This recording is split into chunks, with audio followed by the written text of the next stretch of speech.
first angle and third angle projection. First angle projection is commonly used for all the countries other than United States US. The Indian Standard Institution, ISI, recommend the use of first angle projection. Third angle projection is commonly used in United States of America.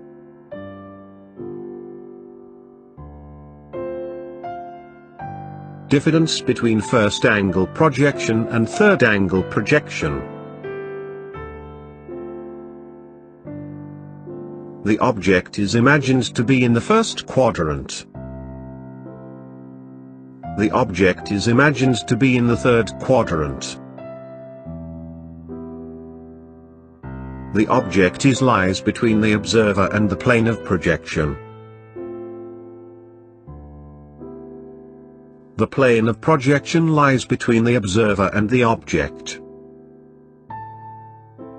The plane of projection is assumed to be non-transparent. The plane of projection is assumed to be transparent.